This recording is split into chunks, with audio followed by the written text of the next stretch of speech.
युवाहरू हो।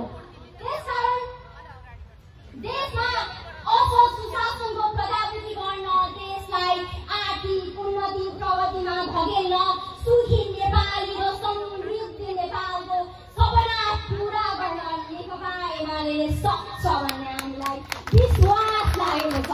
तर विश्वास लागेर मात्र पनि हुँदैन, त्यो विश्वासलाई रियालिटीमा परिणत गर्नुपर्ने तपाईँहरूले पनि एक कदम अगाडि चाल्नुपर्छ। त्यो तपाईँहरूको कर्तव्य हो। गर्नुपर्ने यसर्थ सम्पूर्ण युवाहरूले लोकतन्त्र, प्रजातन्त्र र गणतन्त्रको संरक्षण र संवर्धनको लागि अहिलेदेखि नै एकजुट हो।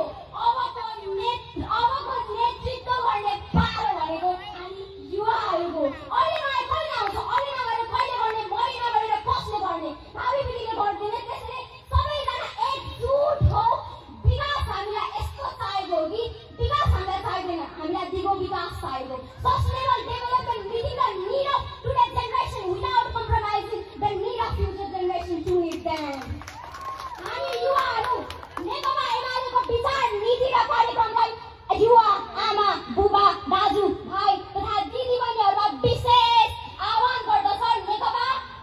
नेकपा एमाले पहिलाको स्थिति हेर्नुपर्दा हाम्रोमा ढुकढुकी बन्न पुगेको थियो। ढुकढुकी बनेको पनि छ, ढुकढुकी बन्नुपर्ने छ। यो तलहरुमै भर पर्ने कुरा हो। र अर्को भनेको हामी सबै एमाले भित्र, हामी सबैजना एमाले भित्र बलवन्त भई देशमा सुशासनको प्रजावृत्ति गराउन सफल हुनु नै आजको आवश्यकता हो भन्दै मेरो भनाइ टुङ्ग्याउँ भन्दा अगाडि म के भन्न चाहन्छु भने हामी युवाहरू एकजुट हो। हामी युवाहरू एकजुट हो। यसले नगरे त्यसले नगरे कोसेर केही पनि हुनेवाला छैन। युवाहरू फेरि पनि एकजुट हो र नेकपा एमाले